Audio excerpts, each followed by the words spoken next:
নমস্কাৰ বন্ধু বান্ধৱীসকল আজি আমি আলোচনা কৰিম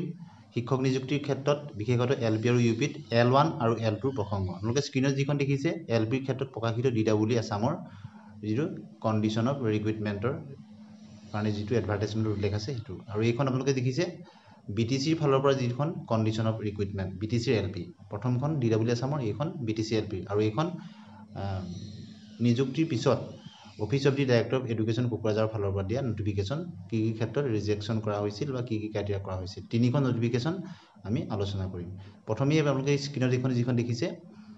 2023 চনতে যি DW 3800 এলপি পোষ্টৰ কাৰণে যি বিজ্ঞাপন তাৰ ক্ষেত্ৰত কন্ডিশন অফ ৰিক্ৰুটমেন্টৰ আপোনালোকে সব L1 আৰু L2 প্ৰসংগটো আছে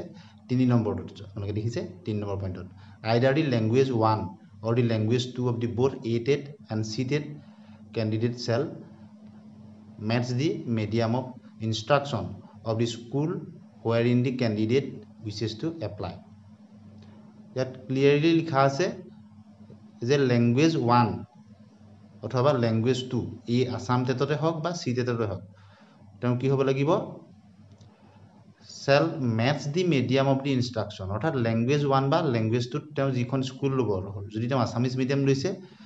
তেতিয়া তেও হয় language 1 অথবা language 2 তেও আসামিজ থাকিব লাগিব অৰ বুলি দিছে এটোতে বহুতে ভুল বুজায় আপোনালোকে নিশ্চয় বুজি পালে যে DW আসামৰ এলপি যিটো এডভাৰটাইজমেন্টত যিটো কন্ডিশন অফ ৰিক্ৰুটমেন্টত আছে তাৰ 3 নম্বৰ পইণ্টটো আপোনালোকে মন কৰিছে ইয়াত অৰ বুলি আছে language 1 অথবা language 2 উদাহৰণস্বৰূপে যদি আসামিজ মিডিয়ামত তেও এপ্লাই কৰিছে তেও ল্যাঙ্গুৱেজ 1 অথবা ল্যাঙ্গুৱেজ 2 ত আসামিজ থাকিব লাগিব যিকোনো এটা থাকিলেই হ'ব তেতিয়া তেও হ'ব ঠিক একেদৰে বাংলা মিডিয়ামত যদি তেও আবেদন কৰিছে তেও যিকোনো ল্যাঙ্গুৱেজ 1 অথবা ল্যাঙ্গুৱেজ 2 ত বাংলা থাকিব লাগিব ঠিক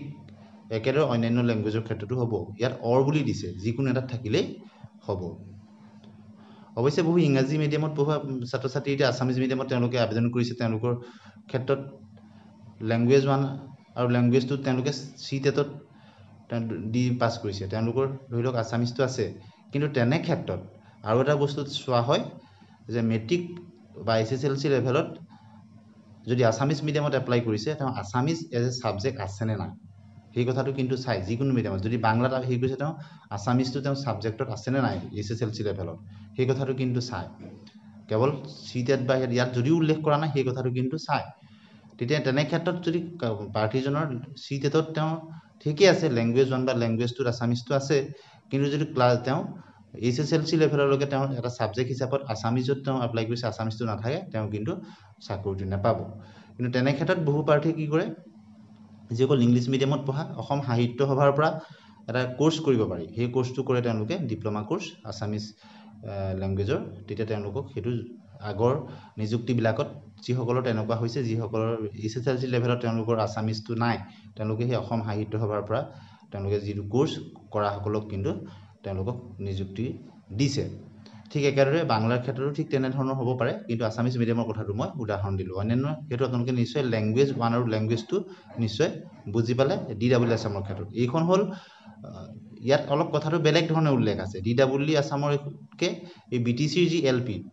যিটো এডভাৰটাইজমেন্ট দিছিলে ইয়াত কথাটো অলপ বেলেগ ধৰণে আছে দি ক্যান্ডিডেটস হু হেভ ইয়াত আপোনালোকৰ 3 নম্বৰ পইণ্টত আছে the language 1 of the Assam teacher eligibility ATET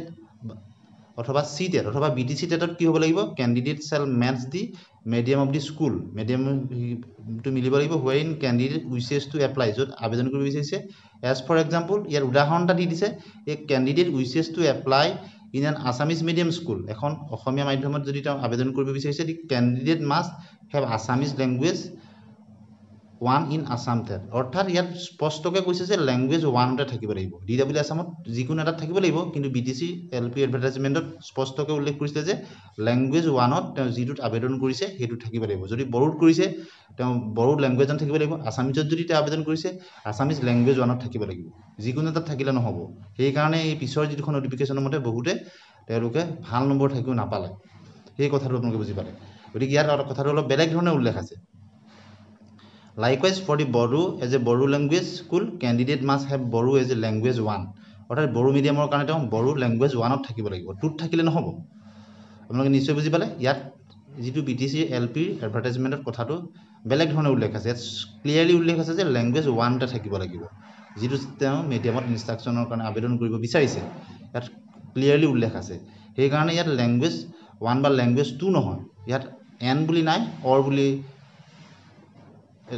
নাই একদম ক্লিয়াৰলি উল্লেখ আছে যে বড়ো মিডিয়ামৰ কাৰণে লেংগুৱেজ 1ত বড়ো থাকিব লাগিব আছামিজ মিডিয়ামৰ কাৰণে লেংগুৱেজ 1ত আছামিজ থাকিব লাগিব তেতিয়াহে হ'ব গতিকে বহুতৰ লেংগুৱেজ 2ত যদি আছামিজ আছে তেওঁ আছামিজ মিডিয়ামত নাপাব ইয়াত বিটিচিৰ ক্ষেত্ৰত নাই পোৱা বড়ো যদি লেংগুৱেজ 2ত আছে তেওঁ বড়ো মিডিয়ামত নাপাব গতিকে এই যিখন নটিফিকেশ্যন নিযুক্তিৰ পাছত প্ৰকাশ পালে ইয়াত সেই কথাটো এতিয়া আপোনালোকে নিশ্চয় বুজি পাইছে যে medium of instruction the medium of instruction should be মেটছ উইথ লেংগুৱেজ 1 এণ্ড লেংগুৱেজ 2 আপোনালোকে নিশ্চয় বুজি পালে অৰ্থাৎ লেংগুৱেজ 1 আৰু লেংগুৱেজ 2টো মেটছ হ'ব লাগিব অৰ্থাৎ তেওঁ যদি বড়ো মিডিয়ামত আবেদন কৰিছে তেওঁ লেংগুৱেজ 1তে থাকিব লাগিব বিটিচিৰ ক্ষেত্ৰত কিন্তু ডিডব্লিউ আছামৰ ক্ষেত্ৰত সেইটো নহয় ডিডব্লিউ আছামৰ ক্ষেত্ৰত লেংগুৱেজ 1 বা লেংগুৱেজ 2 যিকোনো এটা থাকিলে হ'ব কিন্তু বিটিচিৰ ক্ষেত্ৰত ক্লিয়াৰলি উল্লেখ কৰা আছিল এডভাৰটাইজমেণ্টত গতিকে ইয়াত লেংগুৱেজ 1ত তেওঁ যদি বড়োৰ কাৰণে আবেদন কৰিছে লেংগুৱেজ 1ত বড়ো থাকিব লাগিব যদি বাংলাত কৰিছে লেংগুৱেজ 1ত বাংলা থাকিব লাগিব আৰু যদি তেওঁ আছামিজত আবেদন কৰিছে লেংগুৱেজ 1ত থাকিব লাগিব গতিকে বহুতৰ লেংগুৱেজ 1 আৰু লেংগুৱেজ 2 মিছমেটছ হৈ যোৱাৰ কাৰণে তেওঁলোকে বিটিচিৰ মেৰিট লিষ্টত তেওঁলোকৰ নাম নাহিল গতিকে বহুতেই এই কথাটোত বহুত কমেণ্ট আহিছিলে আপোনালোকে নিশ্চয় বুজি পাইছে ডিডব্লিউ আছামৰ ক্ষেত্ৰত কথাটো অলপ শিথিল অৰ্থাৎ তাত লেংগুৱেজ 1 অথবা লেংগুৱেজ 2ত যিকোনো এটাত থাকিলেই হ'ব কিন্তু বিটিচিৰ ক্ষেত্ৰত স্পষ্টকৈ উল্লেখ কৰি দিছিলে যে লেংগুৱেজ 1তে থাকিব লাগিব যিটো মিডিয়ামত আবেদন কৰিব সেইকাৰণে বিটিচিৰ ক্ষেত্ৰত কিছু কথাটো অলপ জটিল বহু প্ৰাৰ্থী বাদ পৰি গুচি গ'ল আপোনালোকে নিশ্চয় এতিয়া বুজি পাইছে আৰু বহুতৰ ক্ষেত্ৰত যিটো তেওঁলোকে ভাবি আছিলে যে HSLC কথাটো ডিডব্লিউ আছামৰ ক্ষেত্ৰতো HSLC যিটো প্ৰসংগ HSLCত ছাবজেক্টটো থাকিব লাগে যদি আছামিজ মিডিয়ামত আবেদন কৰিছে আপোনাৰ টেটত থাকিলেও যদিও এডভাৰটাইজমেণ্টত উল্লেখ নাই কথাটো কিন্তু চাই ক্লাছ 10লৈকে আছামিজ মিডিয়ামত আবেদন কৰিলে আপোনাৰ আছামিজ এটা ছাবজেক্ট থাকিব লাগিব যদি নাথাকে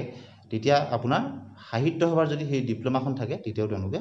আগতে কৰিছিলে কিন্তু এই ক্ষেত্ৰত যদি শেহতীয়াকৈ ডিডব্লিউ লেংগুৱেজ 1 লেংগুৱেজ 2ৰ ক্ষেত্ৰত বিটিচিৰ দৰে কিবা নটিফিকেশ্যন প্ৰকাশ কৰে সেই কথাটো আমি অৱগত নহয় কিন্তু এডভাৰটাইজমেণ্টত উল্লেখ থকাৰ মতে ডিডব্লিউ আছামৰ ক্ষেত্ৰত লেংগুৱেজ 1 অথবা লেংগুৱেজ 2 যিকোনো এটাত যিটো মিডিয়ামত এপ্লাই কৰিছে সেইটো থাকিলেই হ'ব আৰু বহুতেই ক'ব বিচাৰে যে লেংগুৱেজ 2টোত এটা ডেফিনিট ইংৰাজী থাকিব লাগে সেইবুলি কথাটো যদিও এনে বাই ডিফল্ট লেংগুৱেজ 2ত ইংলিছ থাকে তথাপিতো কিন্তু এডভাৰটাইজমেণ্টত এই কথাটো লেংগুৱেজ 2ত কি থাকিব লাগিব সেইটো স্পষ্টকৈ দিয়া নাই ডিডব্লিউ আছামৰ ক্ষেত্ৰত এলপিত বিশেষকৈ যিটো এডভাৰটাইজমেণ্ট আপুনি দেখিলে বা ইউপিত লেংগুৱেজ 1 বা লেংগুৱেজ 2ত যিটো মিডিয়ামত তেওঁ আবেদন কৰিছে তাত এটা ছাবজেক্ট থাকিব লাগিব আছামিজত কৰিলে লেংগুৱেজ 1 অথবা লেংগুৱেজ 2ত আছামিজ তেওঁ থাকিব লাগিব অৰ্থাৎ লেংগুৱেজ 2টো কি হ'ব লাগিব তাক স্পেচিফিকেলি নটিফিকেশ্যনত বা এডভাৰটাইজমেণ্টত উল্লেখ নাই বহুতৰ লেংগুৱেজ 2ত হিন্দী আছে বা বাংলা আছে বেলেগ কিবা আছে সেই কথাখিনিও কমেণ্টত দি আছে কিন্তু লেংগুৱেজ 2ৰ কথাটো এতিয়ালৈকে স্পষ্টকৈ এডভাৰটাইজমেণ্টত বা নটিফিকেশ্যনত উল্লেখ কৰা হোৱা নাই ডিডব্লিউ এলপিইউপিৰ ক্ষেত্ৰত বা বিটিচিৰ ক্ষেত্ৰত কথাটো আপোনালোকে নিশ্চয় বুজি পালে বিটিচিৰ ক্ষেত্ৰত যিটো মিডিয়ামত আবেদন কৰিছে তেওঁলোকৰ লেংগুৱেজ 1ত সেইটো থাকিব লাগিব কিন্তু ডিডব্লিউ আছামৰ ক্ষেত্ৰত এলপিইউপিৰ ক্ষেত্ৰত লেংগুৱেজ 1 অথবা লেংগুৱেজ 2 যিকোনো এটাত থাকিলেই হ'ব আপোনালোকে নিশ্চয় বুজি পাইছে প্ৰথমবাৰৰ কাৰণে চেনেলটো ছাবস্ক্ৰাইব কৰি দিব